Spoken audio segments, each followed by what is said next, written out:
почалася 24 лютого, вона була для нас очікуваною.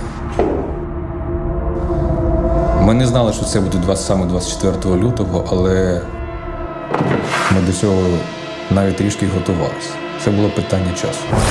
Дімон, ти де? Та зараз тут ще вдома. Давай, бо ми вже, каже, в воєнкоматі заплюсимося. Приклад того, що антитіла залишили там інструменти, мікрофони і пішли воювати, це логічне рішення. Кожен просто зірвався в якийсь момент, зрозумів. Quiero preguntar a nuestro invitado aquí sentado en la mesa, Demetrio Sartruk, ¿qué es lo que estamos escuchando en estos momentos? En estos momentos estamos escuchando un film documental que vamos a emitir el día 24 de febrero. Día 24 de febrero en el auditorio de ADG a las 6 por la tarde hasta las 6:45 va a durar este documental. Es documental que está apoyando al consulado y también Ministerio de Exteriores de Ucrania para la gente pueden saber qué está ahora produciéndose en Ucrania después del segundo año ejecutivo de guerra caliente que empezó Rusia contra Ucrania. Y es un documental sobre cultura y guerra en Ucrania, que son gente que se alistaron de cultura al ejército de Ucrania para luchar por libertad de Ucrania. Прийшов ворог вбити вас.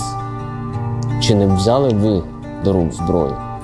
Чи не встали б вчителі, музиканти, лікарі, менеджери, водії автобусів на захист своєї країни?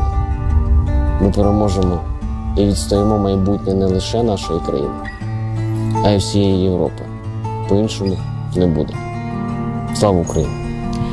Gloria a Ucrania termina este tráiler que estamos escuchando y también visionando a través de Radio Sur ADG Visual en el canal YouTube. Estoy hablando con Demetrio Sartruk, él es el vicepresidente de la Asociación Ucraniana Oberik, a quien saludo. Buenos días, ¿cómo estás? Buenos días a todos, estoy bien, más o menos. Supongo que muy emocionado porque se acerca una fecha muy complicada, ¿no? Sí, ya segundo año. Guerra ya tenemos desde 2014, pero este día 24 de febrero ya tenemos 2 años de guerra caliente que entró ya el ejército ruso con toda la fuerza, con esta agresión a territorio de Ucrania. 2 años de esta fatal aniversario. ¿Cómo está la situación, grosso modo, Demetrio? Muy ahora difícil situación porque están ahora mismo batallas contra una ciudad muy fuerte, Avdiivka, y creo que hace un día, el ejército ucraniano ha dejado este pueblo como más o menos que es como, no sé, ADG, Santa Cruz, que tenía ahí como 200,000 personas viviendo en este pueblo. Entonces, 1 año y medio, el ejército ruso no podía coger este pueblecito pequeño. Para que tenemos así idea que ellos dicen que somos segunda armada del mundo y esta segunda armada del mundo no podía 1 año y medio coger este pequeño pueblo por defensa del ejército de Ucrania. Hemos amanecido hoy con toda una portada en el diario de avisos, una foto de un hombre de 32 años, Maximiliano Camino. El titular es el siguiente: matan a un tinerfeño que luchaba con el ejército ucraniano. Maximiliano era residente en Santa Úrsula y fue abatido en el frente de Andriivka. Su madre vive también en Santa Úrsula, quiere repatriar el cadáver. ¿Qué se sabe de este hecho, Demetrio? Este mismo que estoy diciendo ahora, que Avdiivka, eso que ahora estuvieron muy grandes batallas sobre este pueblecito pequeño. Y quiero decir desde el principio un pésame mucho a la familia de este canario, a su madre. Y lo vi que estaba diciendo que el único canario que se atrevió a ir a la guerra, que no le correspondía, afirma la madre. Quería decir que su hijo es un héroe no solo para Ucrania, para todo el mundo y también para los españoles, porque él estaba defendiendo unos valores que estábamos diciendo cada día aquí. Eso por libertad, vida libre para todo el mundo, y él estaba defendiendo esos valores. Por eso para nosotros, y yo pienso que para todo el mundo, es un chico que estaba en lugar adecuado y lugar donde tenía que defender a todos los valores humanos que estamos defendiendo por todo tiempo que estamos viviendo. Por eso quiero decir que para su madre, para su familia, que memoria de su hijo va siempre a estar en corazones de todos los ucranianos. Sí, porque además él no tenía ningún vínculo con Ucrania, era de origen venezolano, español de pasaporte, aún así se alistó al ejército, no tenía experiencia en armas, su madre dice de él que era inteligente, pero a pesar de medir 2 metros no era ni deportista, nunca había sido militar, que fue herido en una pierna y en el abdomen hace unos 10 días por un dron. Ahora te preguntaré si los drones también atacan y de qué manera, Demetrio, pero que luego lo mataron cuando estaba a 15 metros de la trinchera y a unos 250 metros del ataque ruso. Allí se quedó el cuerpo y sus pertenencias, tal y como confirmó el sargento del batallón número 1 de la compañía de infantería Charlie 3. Él había sido siempre un chico inquieto, nunca paraba la pata, como dice textualmente su madre. Igual estaba en Alemania, que se iba a Estados Unidos, aunque su madre nunca imaginó que se fuera a una guerra. De hecho, a quien se lo dijo fue al padre. Él llevaba su identificación, el teléfono del padre, porque a su madre no le dijo que se iba a la guerra hasta que ya estaba en ella y él le mandó una foto uniformado. Pero la desconsolada madre, quiero enfatizar esto, Demetrio ha dicho: el único canario que se atrevió a ir a una guerra que no le correspondía. Eso dice una madre que ha perdido a su hijo. Sí. Los ucranianos le han convertido en héroe, entonces. Sí, eso seguro que yo creo que ella puede estar tranquila, y para que ella entienda que tiene razón en su propia pésame que su hijo ha fallecido, pero razón por qué murió su hijo tiene razón. Es razón que defender el pueblo ucraniano, defender todos los valores humanos en este mundo. Entonces para nosotros es un héroe y siempre será en nuestra memoria. Y que madre, yo quiero otra vez decir pésame mucho para su familia y para su pérdida de su hijo, pero para nosotros siempre será un héroe, y también para todos los españoles quien entiende qué está pasando ahora en Ucrania. Ahora el asunto es que ella quiere que el cadáver se repatrie para darle lógicamente sepultura, aunque teme que lo más seguro es que los rusos terminen quemando los cadáveres, porque dice que no les interesa, al ser contratados internacionalmente, pagar algún seguro, y entonces eso va a ser muy costoso. Primero encontrar el cadáver y segundo repatriarlo. Y ella dice que no va a parar hasta tener el cuerpo de Maximiliano aquí, y que sobre todo cuando ya es oficial que no está desaparecido sino muerto. Ejército ucraniano y gobierno de Ucrania hace todo siempre para recuperar todos los cuerpos de los ucranianos que han caído en batallas contra Rusia. No, eso tenemos diferencia entre agresión rusa, que ellos queman sus propios cuerpos para no pagar seguro en Rusia a las familias de esos quienes están luchando en frente de Ucrania. Pero nosotros siempre recuperamos, yo sé por experiencia, por todos los reportajes, por todos los que están ahí escribiendo las familias de ucranianos quienes han perdido sus soldados, que siempre recuperamos todos los cuerpos nuestros. Nosotros intercambiamos prisioneros ucranianos sobre prisioneros rusos, y hasta cuerpos también recuperamos. Entonces yo creo que el 90% se va a recuperar este cuerpo. Claro, por tema de que si rusos van a quererlo devolver este cuerpo, porque ahora este territorio está ocupado por rusos.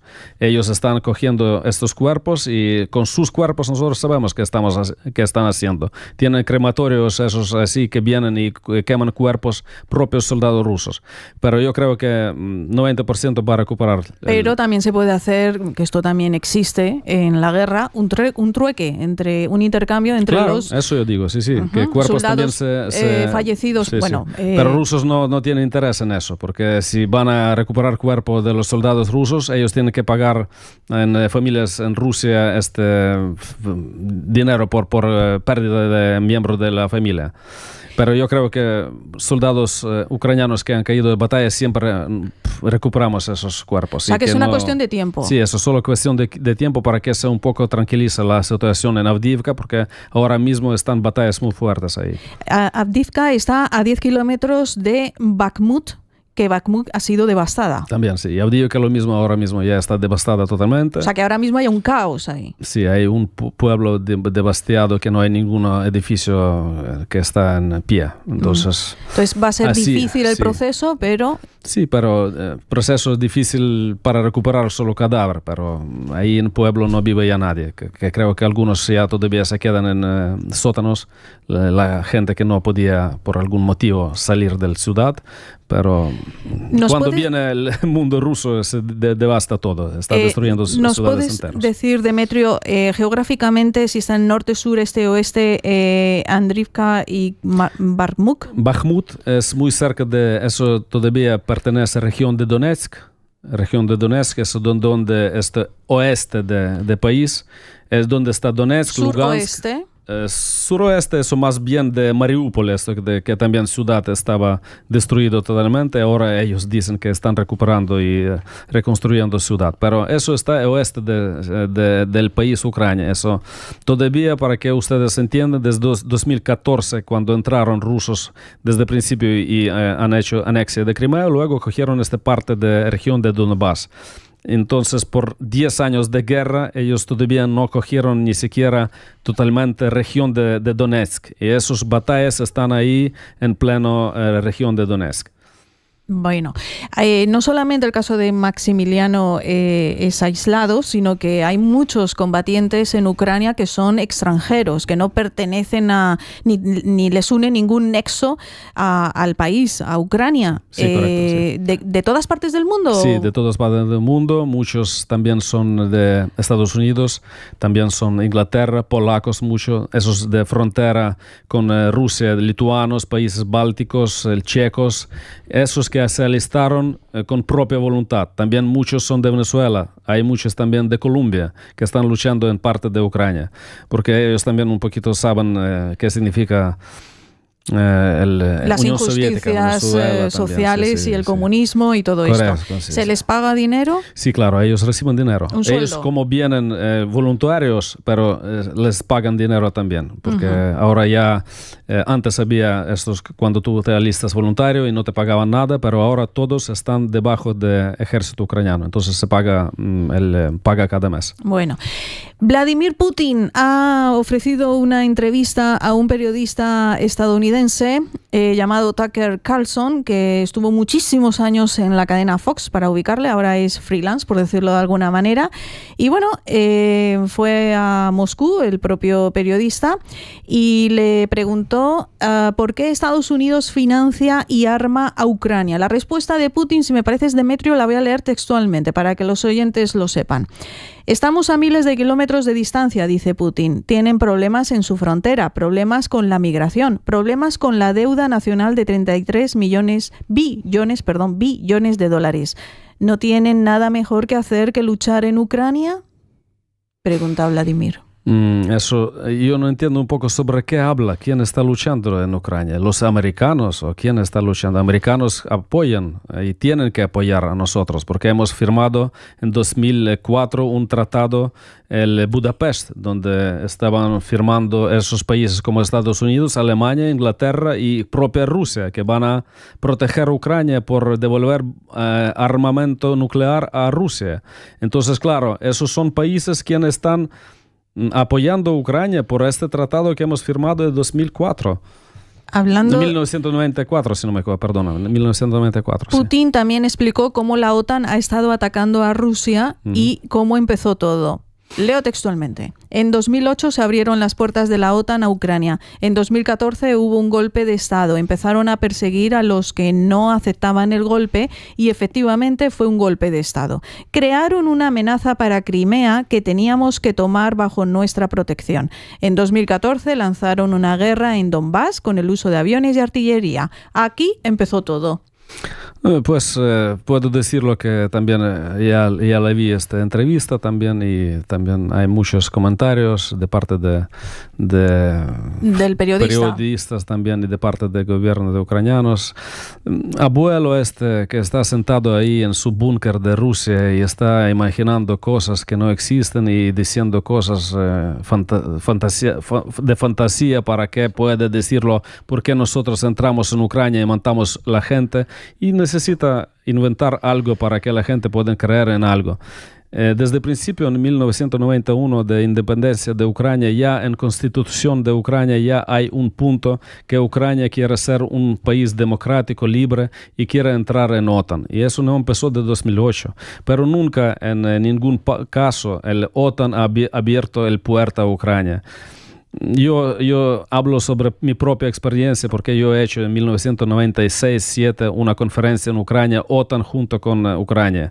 Y nunca OTAN quería coger a Ucrania a sus lanzos o su organización, porque Ucrania no tiene posibilidad para entrar a OTAN con viejo armamento de Unión Soviética, que no tenía ninguna posibilidad de entrar en OTAN dentro de 10 años. Pero ahora sí, nosotros ya tenemos ejército y creo que Unión Europea tiene que ahora lanzarse con brazos abiertos a Ucrania, porque este ejército puede salvar a la Unión Europea. Es el único ejército que puede parar a un grande estado como se llama Rusia. Parar o crear una guerra mundial, ¿eh? No, guerra mundial no creo que si Putin ataca a Europa puede ser el detonante. Sí, por eso te digo. Entonces, por eso quizás a Europa ahora no le interese que Ucrania entre en la OTAN. Pero por eso, Unión Europea tiene que entender, si Ucrania cae, Putin no va a parar. Siguiente va a Polonia, siguiente va a estar países bálticos. Ellos están diciendo eso abiertamente. Claro. Y él está diciendo desde 2008. En 2008 él estaba en Múnich diciendo que van a abrir una guerra contra Occidente. Y estaban riendo de Putin. Y mira que estamos ya en guerra abierta contra Ucrania. Y ellos están diciendo que luego Polonia, luego países bálticos. Nosotros llegamos hasta Berlín. Y ellos están diciendo eso. Pero si no vamos a creer en eso, si va a caer Ucrania, vamos a tener guerra en Europa, en Polonia. Dice Putin, que se muestra muy optimista, que las relaciones entre los dos pueblos se reconstruirán de todos modos, que es un tema de negociación que de momento nadie está dispuesto a llevar a cabo. Negociación desde el principio, cuando entró, por ejemplo, Zelensky en su poder, él desde el principio ha dicho que yo voy a hacer de todo para que parar la guerra. Él entró en 2019 al poder y estaba haciendo de todo, quedándose con Putin, quedándose con su ministro de Exteriores, con todos eso. Él quería parar, hasta que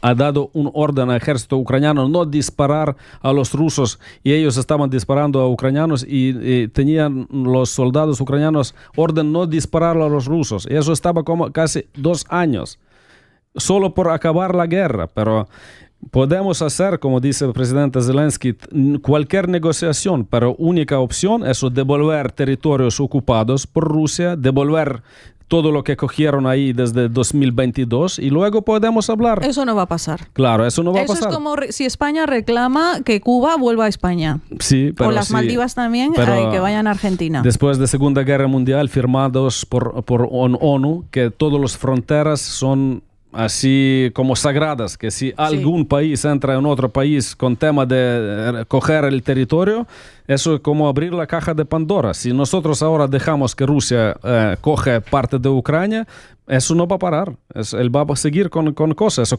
como ustedes dicen, España puede decir, mira, Cuba es nuestra. En América del Sur es nuestra. Filipinas son nuestras. El viejo imperio español, ¿dónde está? Pues lo hemos perdido. Cuando estaba diciendo el Putin esta entrevista, luego he visto en Twitter un presidente de Mongolia ha hecho sobre esta entrevista Putin que ha dado a Carlson, dice, mira, yo voy a mostrar una mapa cuando Chingis Khan entró y hasta Viena hemos tenido este territorio, es todo nuestro. Y dice, si yo ahora vuelvo a 700 años o cuántos años para atrás, eso es todo nuestro, ¿sabes? Pero ¿qué está diciendo este abuelo? Bueno, y vamos a ver, y el viejo imperio español que no se ponía al sol de la cantidad de extensión que teníamos, era todo nuestro. Claro. ¿Y dónde está? Pues en manos de otros gobiernos. Por así eso es la este vida. viejo marasmático que quiere defender su agresión y tenerlo alguna cosa para decirlo, mira, yo tengo razón, pero él no tiene ninguna razón. Ninguna guerra agresiva contra un país contra otro para recuperar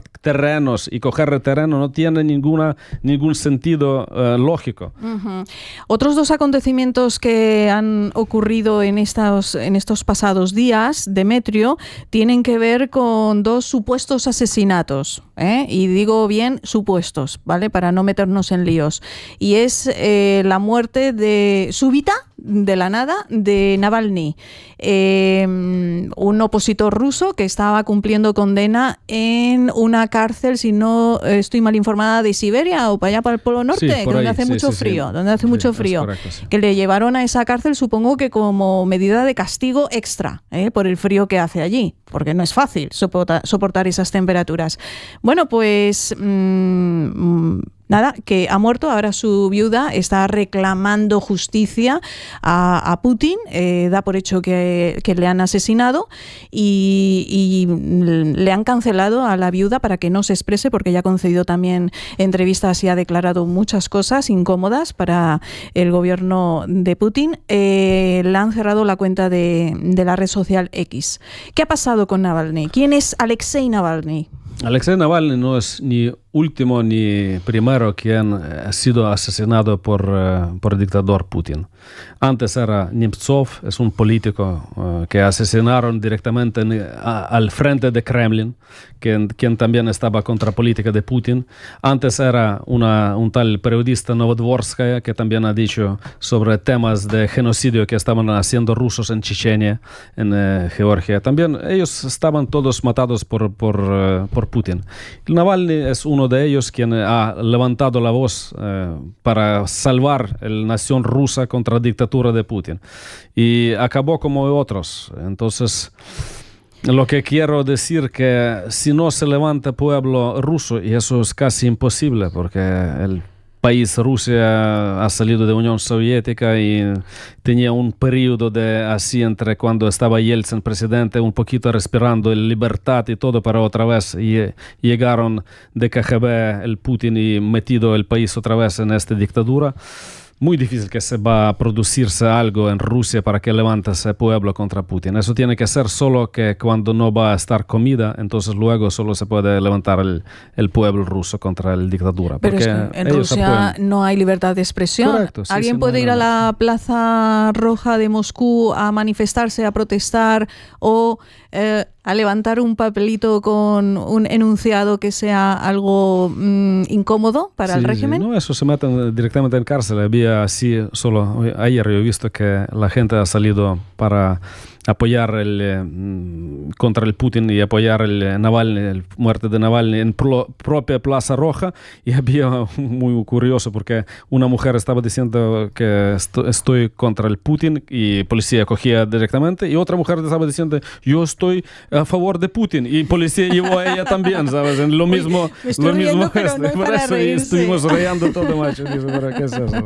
Hoy, perdón, porque son Eso temas no muy es para serios reírse, que están en pero juego las vidas de las personas, y hay muchos rusos, que conviene decirlo también, Demetrio, que están en contra de la guerra y de lo que está ocurriendo en Ucrania, que no quieren lo que está pasando, porque ellos también indirectamente, esto se llama en guerra daños colaterales, están sufriendo las consecuencias. Correcto. Rusia, ¿no? Hay. La vida ha cambiado también en Rusia y para ellos. Mucha gente ha salido por fuera del país. Yo conozco también, hay gente aquí de Rusia que también apoyan Ucrania y hacen todo para apoyar a Ucrania, ejército ucraniano. Hay rusos, pero muy poca minoría. Bueno, dice Joe Biden. Vale, espera, un momento, que recordamos decir que anteayer también mataron a un... por él iba ahora. Vale. Ahora iba a mencionar al siguiente. Pero Joe Biden ha dicho, como presidente de Estados Unidos, abro comillas, que nadie se equivoque. Putin es responsable de la muerte de Navalny. Putin es responsable, ha recalcado. ¿Tú también lo crees así? Sí, correcto, sí, sí. Ajá. ¿Y has escuchado a su mujer? Sí, Las declaraciones también, que está sí, dando. Sí, sí, también. Bueno, pues... Lo que quiero solo decir que esta mujer tenía que hacerlo por todos los tiempos cuando él estaba en cárcel. Ella tenía posibilidad, ella vive en Estados Unidos, ella podría hacerlo cada día, hacer algunas declaraciones, dar entrevistas y todo, y no solo en día cuando está muerto. Claro, ya es demasiado tarde. Y ahora, ella tenía posibilidad de hacerlo. ahora quiere, como la madre de Maximiliano, reclama el cadáver. Y Correcto. no se lo quieren dar. De momento no se sabe dónde está el cadáver. Sí, están diciendo que es posiblemente que estaban envenenando como antes a él, que estaba en el avión casi muerto, que recuperaron en Alemania, con este enveneno que se llama Novichok, que en Inglaterra también mataron ahí un montón de a un gente. disidente ruso, sí, a través de un veneno y podrían de alta dar potencia. poco a poco y eso veneno que la gente muere, pero necesita, como ya estaba escuchando también los médicos, eso necesita 3-4 días para que desaparecen todos los indicios de este veneno. Por eso puede ser que no quieren devolver el cuerpo para que no se nota que claro, han que envenenado. en la autopsia, ¿no? Claro, que no claro. haya ningún resquicio de veneno. Bueno, Maxim Kuminov.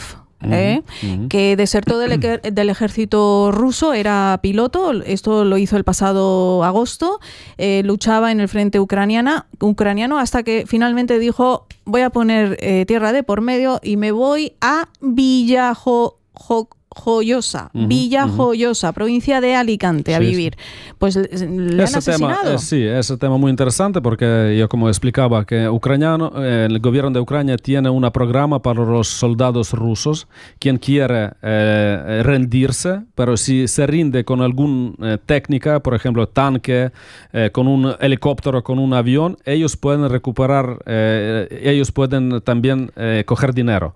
Por ejemplo, este señor que estaba desde el principio luchando con rusos contra Ucrania. Después él llevó un helicóptero de armada rusa y llegó a Ucrania y dejó este helicóptero en manos de ucranianos. Entonces él tenía recompensa de $500,000 por este helicóptero, perdón. Y él tenía elección o luchar con ucranianos contra rusos o coger dinero e irse. Entonces él eligió coger dinero e irse a España, a vivir. Entonces hace 2 días han matado en provincia de Alicante. Matado con 5 disparos. Por eso yo quiero decir a la gente que si piensa que la guerra de Ucrania es muy lejos, ahí no sé qué, ahí que estamos aquí bien tomando café y poniendo el sol. Han matado hace 2 días a un señor de Rusia que estaba viviendo también tranquilamente.